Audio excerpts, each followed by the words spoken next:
Hello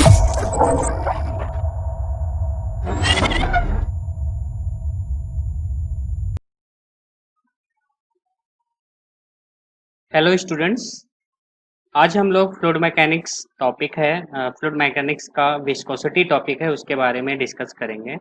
it is a very important properties of fluid which we have to discuss in this lecture. Viscosity होता क्या है, इसके पीछे का रीजन क्या होता है, ये सारी चीज़ें बहुत इंपॉर्टेंट होती हैं।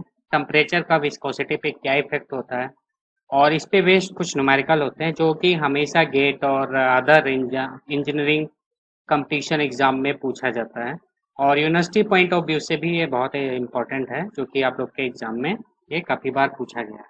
ओके, तो आज का हमारा टॉपिक है विस्कोसिटी। विस्कोसिटी, इसके बारे में हमें डिटेल में डिस्कशन करना है। तो सबसे पहले डेफिनेशन क्या होता है विस्कोसिटी का, तो डेफिनेशन को समझने से पहले कुछ चीज़ें हमें जानना होगा, तभी हम विस्कोसिटी को डिफाइन कर पाएंगे। हम जानते हैं कि सपोज ये एक लेयर है, ये एक प्लेट है, सॉलिड बाउंड्री है, ठीक है। इसके ऊपर वाटर रखा हुआ है, इसके ऊपर वाटर है, ये वाटर फील्ड है, ये वाटर की लेयर्स हैं। अब हमने क्या किया, यहाँ पे एक प्लेट रखा और इस सॉलिड प्लेट को हमने फोर्स लगाया, इस डायरेक्शन में हमने फोर्स लगाया और इसको मूव करा दिया विद वेलोसिटी v। तो जब ये मूव करेगा तो इससे अटैच जो वाटर पार्टिकल्स हैं ये भी सेम वेलोसिटी से मूव करेंगे, बट जैसे जैसे हम नीचे चले आएंगे जो वेलोसिटी है वो डिक्रीज करता जाएगा, और इस पॉइंट पे जो सॉलिड बाउंड्री है सरफेस पे, यहाँ पे हर पॉइंट की वेलोसिटी 0 हो जाएगा। तो हम देख सकते हैं कि जो एक लेयर ऑफ फ्लूइड है वो मूव कर रहा है, और जो दूसरा लेयर ऑफ फ्लूइड है वो कम वेलोसिटी से मूव कर रहा है। Suppose this layer of fluid is moving with velocity u, तो ये u प्लस डी यू से मूव करेगा। तो दो लेयर के बीच में रिलेटिव मोशन हो रहा है, there is a relative motion between the two layers of the fluid, motion between two layers of fluid। तो इसके कारण क्या होगा, सपोज कि ये एक लेयर है, इसकी वेलोसिटी आपका ज़्यादा है, और ये लोअर लेयर है, इसकी वेलोसिटी कम है। सपोज ये u वेलोसिटी से मूव कर रहा है, ये u plus D you velocity से मूव कर रहा है। तो हम ये देखते हैं यहाँ पे कि जो अपर लेयर है वो हाई वेलोसिटी से मूव कर रहा है, लोअर लेयर लो वेलोसिटी से। तो अपर लेयर लोअर लेयर के ऊपर फ्रिक्शनल फोर्स लगाएगा, या लोअर लेयर अपर लेयर के मूवमेंट को रजिस्ट करेगा। तो there will be a resistance, there will be a resistance between the two layer of fluid। This resistance, this internal resistance, internal resisting force is called as viscosity। Okay, तो अब हम ये समझ गए कि विस्कोसिटी क्या होता है। It is A frictional force, दो लेयर के बीच में जो फ्रिक्शनल फोर्स लगता है लिक्विड के, उसको या फ्लूइड के, उसको हम क्या बोलते हैं, विस्कोसिटी। तो अब हमें इसको डिफाइन करना है। तो सबसे पहले विस्कोसिटी हमने हेडिंग डाला, viscosity. Now it is defined as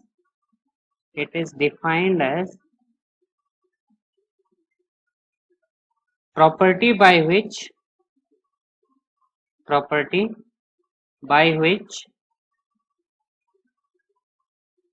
one layer of fluid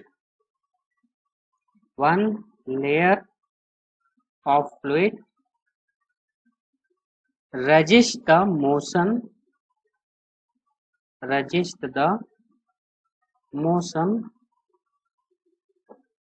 of its adjacent layer,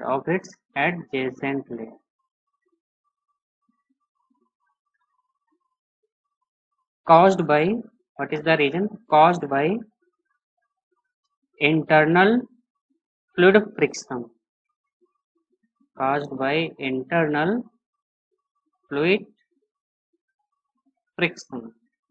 Okay, this is the definition of viscosity. Now, what is the cause, basic cause of viscosity? What is the reason behind the viscosity? We know that something that is called cohesive or cohesion. Cohesion क्या होता है? What is cohesion? ठीक है, अगर दो same particle हैं या दो सेम टाइप्स ऑफ मॉलिक्यूल्स हैं, उनके बीच में जो फोर्स लगता है उसको हम बोलते हैं cohesive force, and this phenomena is called cohesion. ठीक है, तो कोहेजिव फोर्स क्या होता है?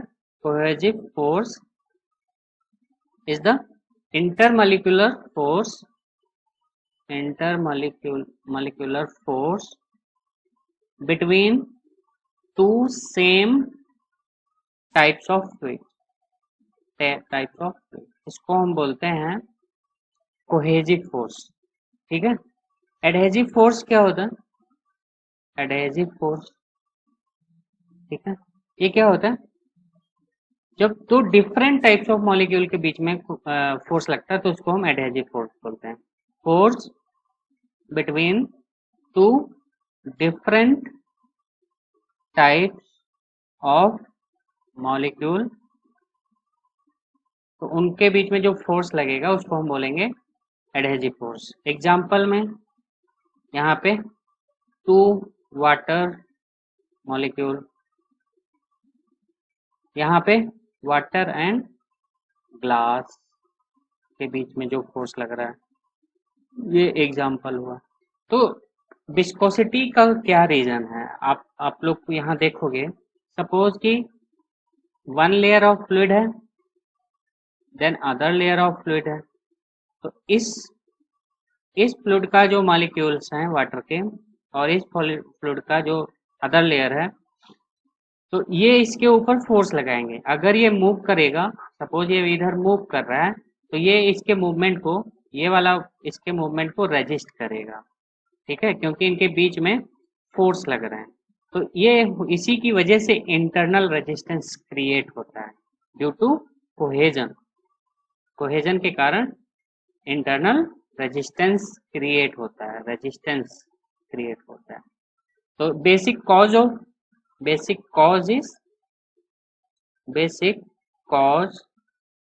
विस्कोसिटी इज, क्या होना चाहिए? Cohesive force. ठीक है, तो in case of gases, cohesion in case of gas is very low as compared to cohesive force in case of liquid. ठीक है, ये आप लोग जानते हो. ठीक है, अब हमें इसको डिटेल में देखना है कि विस्कोसिटी क्या होता है, इसको हम कैसे विस्कस फोर्स हम कैसे कैलकुलेट करते हैं. दो लेयर के बीच में जो फोर्स लग रहा है उसको हमें कैलकुलेट करना है, तो कैसे कैलकुलेट करेंगे? ठीक है, इसको हम देखते हैं. Now consider a two plate, ये अपर प्लेट है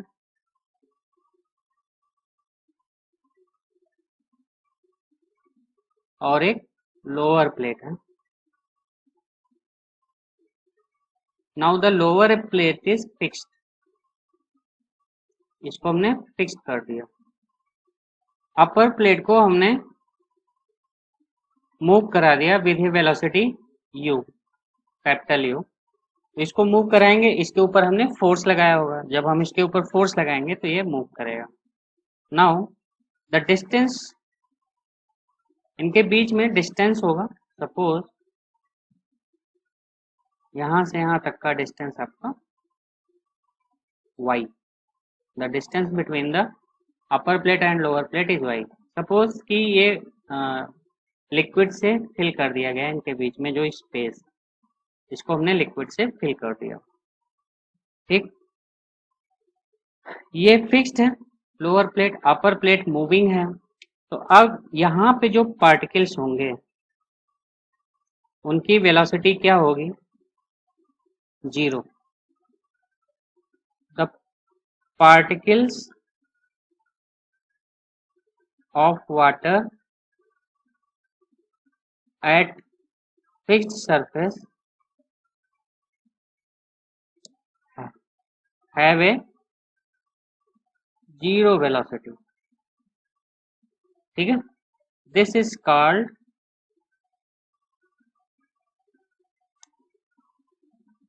boundary condition. This is called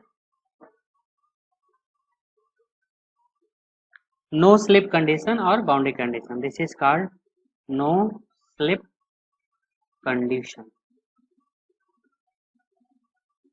Now अगर हम अपर प्लेट को मूव करा रहे हैं, अब इस जो हमारा y इक्वल टू 0 था, at y equal to 0 velocity is equal to 0, velocity of water particle is 0. Now अगर हम ऊपर जाएंगे यहाँ पे इस लेयर पे, तो यहाँ पे वेलोसिटी की वैल्यू कुछ होगी. तो at y equal to some positive value velocity will be, velocity की कुछ पॉजिटिव वैल्यू होगा. ठीक है, सपोज कि इस लेयर की वेलोसिटी हमने निकाल ली, फिर अपर लेयर की निकाली, फिर उससे अपर लेयर की निकाली, फिर निकालते गए यहाँ पे पहुंचे.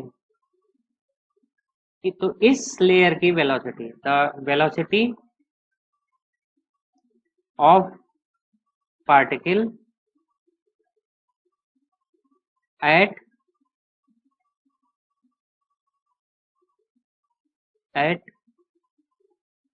distance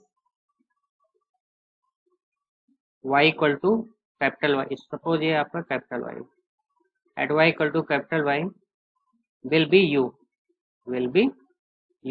जो प्लेट की वेलोसिटी होगी उसी वेलोसिटी से ये वाटर पार्टिकल मूव होंगे.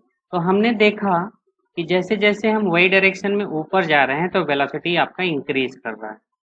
तो वेलोसिटी 0 होगा आपका यहाँ पे वेलोसिटी 0 होगा, यहाँ पे कुछ होगा, यहाँ पे और थोड़ा सा ज़्यादा हो गया, यहाँ पे u प्लस 2 टाइम्स डी हो गया, और इस पॉइंट पे वेलोसिटी आपका कैपिटल U हो जाएगा. तो इस तरीके से हमने देखा कि जैसे जैसे हम y डायरेक्शन में मूव कर रहे हैं तो वेलोसिटी आपका क्या हो रहा है, इंक्रीज कर रहा है. तो सपोज कि यहाँ पे इस तरीके से फ्लो हो रहा था, तो ये आपका y डायरेक्शन है. जैसे जैसे हम ऊपर जाएंगे वेलोसिटी इंक्रीज करेगा. तो इस तरीके का हमारा ग्राफ प्लॉट होगा. यहाँ पे आपका मैग्नीट्यूड वेलोसिटी का कैपिटल U है, फिर मैग्नीट्यूड आपका डिक्रीज करता जाएगा. ठीक है, और यहाँ पे वेलोसिटी 0 हो जाएगा. तो इस तरीके का वेलोसिटी प्रोफाइल ड्रॉ होता है. ठीक, ये आपका वेलोसिटी का मैग्नीट्यूड शो कर रहा है, वाई डायरेक्शन और ये आपका डिस्टेंस. तो वेलोसिटी आपने देखा कि यहाँ पे जैसे जैसे डाउनवर्ड आओगे डिक्रीज करता गया, और जैसे जैसे अपवर्ड आप जाओगे तो वेलोसिटी इंक्रीज करता चला जाएगा. ओके, तो ये चीज़ हमने देख लिया. नाउ अब हम देखते हैं हम क्या कर रहे हैं कि दो लेयर की हम कंसीडर कर रहे हैं. सपोज ये आपका, ये हमारा इस तरीके से वेलोसिटी प्रोफाइल बन रहा था. यहाँ पे वेलोसिटी कैपिटल U था. ठीक है, तो ये डिस्टेंस है. तो हमने क्या किया कि इतने डिस्टेंस पे, y डिस्टेंस पे 2 लेयर्स ऑफ फ्लूइड को कंसीडर किया. सपोज इस लेयर की वेलोसिटी U है, तो इस लेयर की वेलोसिटी थोड़ा सा ज़्यादा होना चाहिए, U प्लस डी. तो इनके बीच में ये जो डिस्टेंस है दैट इज dy. कितने लेंथ पे हमने y डिस्टेंस पे लिया है यहाँ पे. ठीक है, तो y डिस्टेंस पे dy थिकनेस की एक लेयर कंसीडर किया. तो अपर लेयर की वेलोसिटी u प्लस डी है और लोअर लेयर की वेलोसिटी u है. ठीक है, तो distance travelled by lower layer in time dt second is equal to क्या होगा, u dt. ठीक है। Similarly distance travelled by upper layer in time dt second कितना होगा u प्लस du dt।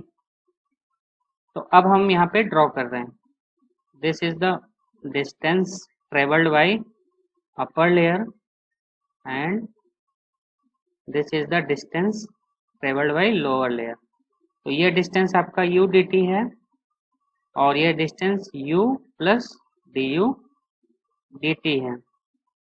तो इनके बीच में अगर हम देखें तो अपर लेयर ज़्यादा मूव कर रहा है as compare to lower layer. तो अपर लेयर ज़्यादा मूव करेगा, लोअर लेयर कम मूव करेगा। लोअर लेयर रजिस्ट करेगा मूवमेंट ऑफ अपर लेयर को।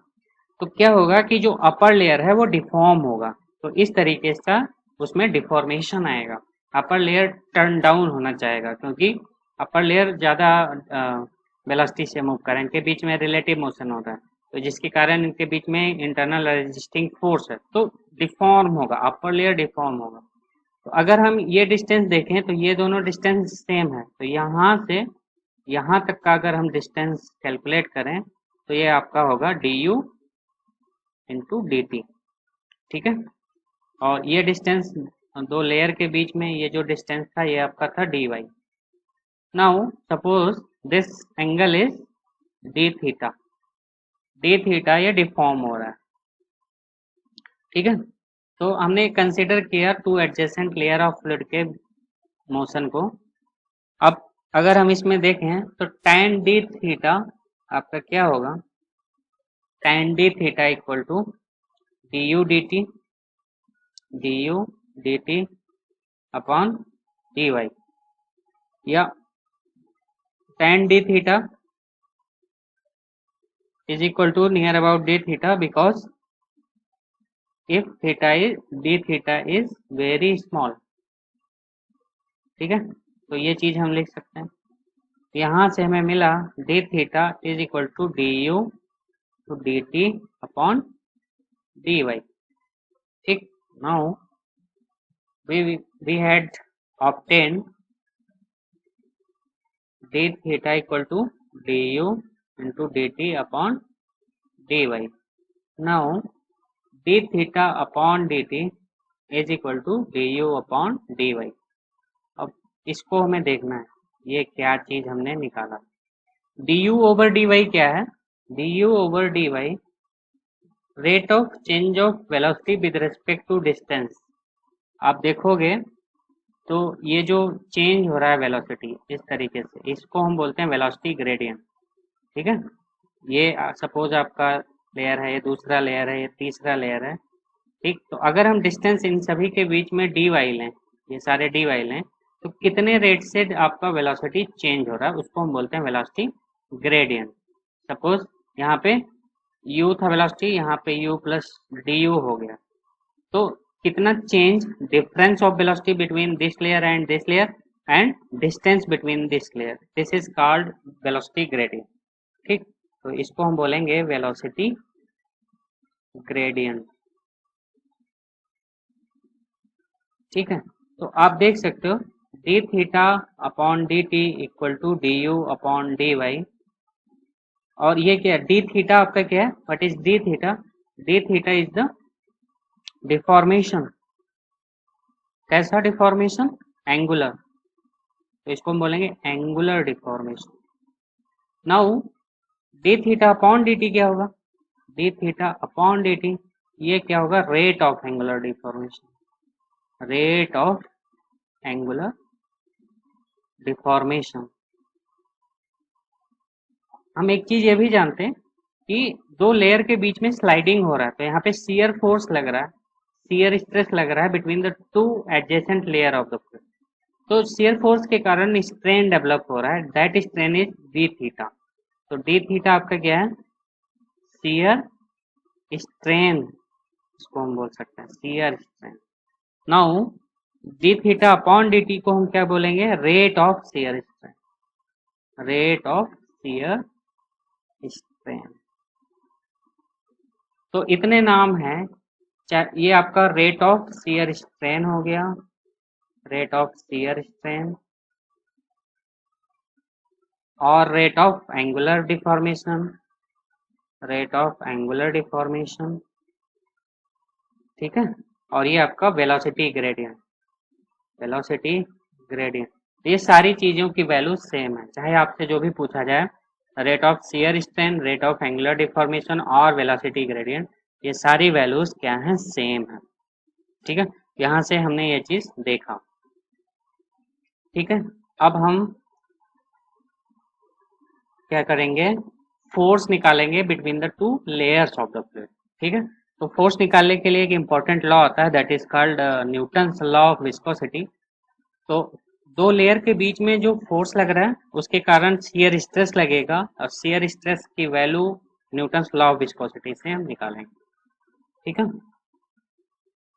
तो नेक्स्ट मूव करते हैं। यहाँ पे हम देख रहे हैं कि एक अपर लेयर था, एक लोअर लेयर था। Upper layer u plus D you से मूव कर रहा था, लोअर लेयर u वेलोसिटी से मूव कर रहा है। तो इनके बीच में फोर्स लग रहा है, अपर लेयर लोअर लेयर के ऊपर फोर्स लगा रहा है, ठीक है। तो उसी को हम बोलते हैं विस्कस फोर्स। तो न्यूटन्स ने एक लॉ दिया, Newton's law of viscosity. According to this law, the force according to this law, the shear stress between the two layer of fluid, the shear stress between two layer of fluid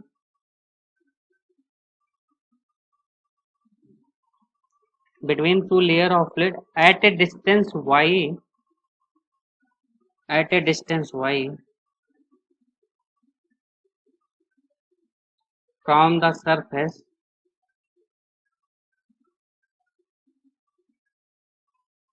will be directly proportional to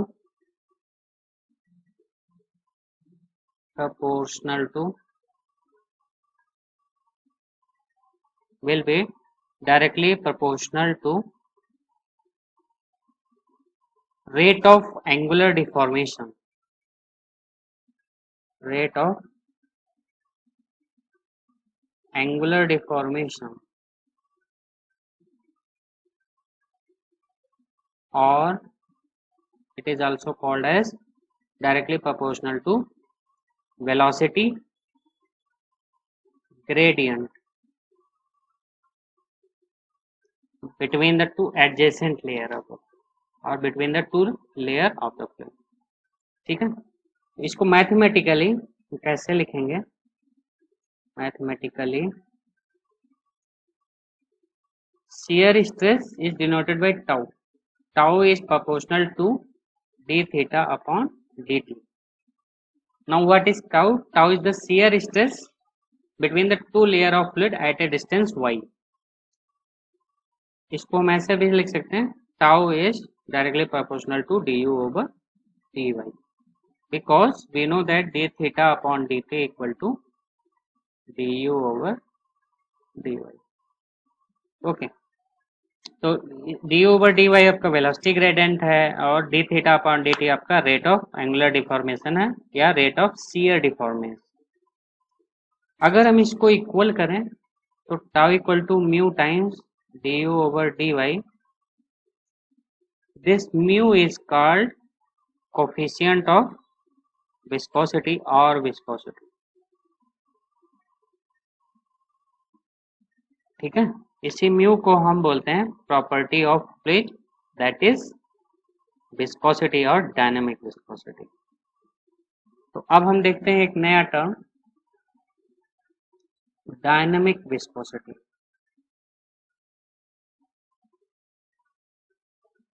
dynamic viscosity, ये कुछ नहीं होता, ये जो आपने mu constant लिखा था वही होता है। We know that tau equal to mu times d u over d y, but tau is the shear stress, suppose ये आपका लेयर ऑफ फ्लूइड है, इनके बीच में फ्लो हो रहा है, तो एट ए डिस्टेंस y जो आपने दो लेयर कंसीडर किया है u प्लस डी यू और u, इनके बीच का जो डिस्टेंस डी वाई है, तो इनके बीच में जो स्ट्रेस लग रहा है दैट इज टाउ। कहाँ पे है ये डिस्टेंस, कितने डिस्टेंस पे, y डिस्टेंस पे, ये आपका डी वाई। तो tau equal to mu times d u over d y, hence mu equal to tau upon d u over d y. This is called as dynamic viscosity. ठीक है, तो इसको ऐसे भी डिफाइन कर सकते हैं, अगर ये डी ओवर डी वाई 1 हो जाए तो जो शियर फोर्स होता है उसी को हम विस्कोसिटी बोलते हैं। इफ वेलोसिटी ग्रेडियंट्स बिकम्स 1 और unit, then shear stress is equal to viscosity और डायनामिक विस्कोसिटी। अब क्या करना है, हमें इसका यूनिट निकालना है। Now unit of mu dynamic viscosity, तो आप कैसे निकालोगे, mu equal to tau upon d u over d y लिखोगे। अब टाउ का यूनिट क्या होता है, न्यूटन पर मीटर स्क्वायर, जो प्रेशर का यूनिट होता है। अब यहाँ पे d u over d y, तो डी यू की यूनिट होगा मीटर पर सेकेंड और लेंथ का यूनिट क्या होगा, मीटर। ठीक है, तो मीटर और ये मीटर कैंसिल आउट हो जाएगा, तो ये आपका हो जाएगा newton into second upon metre square. तो इसका यूनिट क्या निकला आपको, newton second per metre square, ये यूनिट निकला। ठीक, इसको फर्दर आप चेंज कर सकते हो, newton second per metre square, newton per metre square ये जो होता है न्यूटन पर मीटर स्क्वायर, इसको आप क्या बोलते हो, पास्कल, प्रेशर का यूनिट है, तो इसको पास्कल सेकेंड भी लिख सकते हो। ठीक है, न्यूटन पर मीटर स्क्वायर आपका पास्कल हो गया, तो पास्कल सेकेंड हमने लिख लिया, ये भी यूनिट होता है। ठीक है, इसको फर्दर और हम लिख सकते हैं, हम क्या कर रहे थे, यूनिट ऑफ डायनामिक विस्कोसिटी देख रहे थे, तो हमने लिखा Newton second per metre square. Newton को आप चेंज कर सकते हो, कैसे चेंज करेंगे, मास या केजी में। आप जानते हो force equal to mass into acceleration होता है, मास का यूनिट क्या होगा, केजी, एक्सीलरेशन का क्या होगा, मीटर पर सेकेंड स्क्वायर, और फोर्स का यूनिट क्या होता है, न्यूटन। तो न्यूटन की जगह हम KG into mass per second square लिख सकते हैं, तो इसको हम लिख सकते हैं KG into mass per second square into second upon metre square. तो यहाँ से सेकेंड ये कैंसिल आउट हो गया, मीटर ये कैंसिल आउट, तो केजी पर मीटर सेकेंड ये आपका एक यूनिट और हो गया। तो एमकेएस यूनिट की बात करें, एमकेएस यूनिट में तो आपका विस्कोसिटी के यूनिट क्या बन रहे हैं, एक Newton second per metre square, pascal second और केजी पर मीटर सेकेंड, ये सारे आपके यूनिट ऑफ डायनामिक विस्कोसिटी है जो कि हमें देखें। तो यूनिट पे बहुत ध्यान देना, अगर आप यूनिट सही नहीं लिखोगे तो न्यूमेरिकल में गलती बहुत ज़्यादा चांस होते हैं गलत होने के। तो आज के लिए बस इतना ही, thank you for watching this video.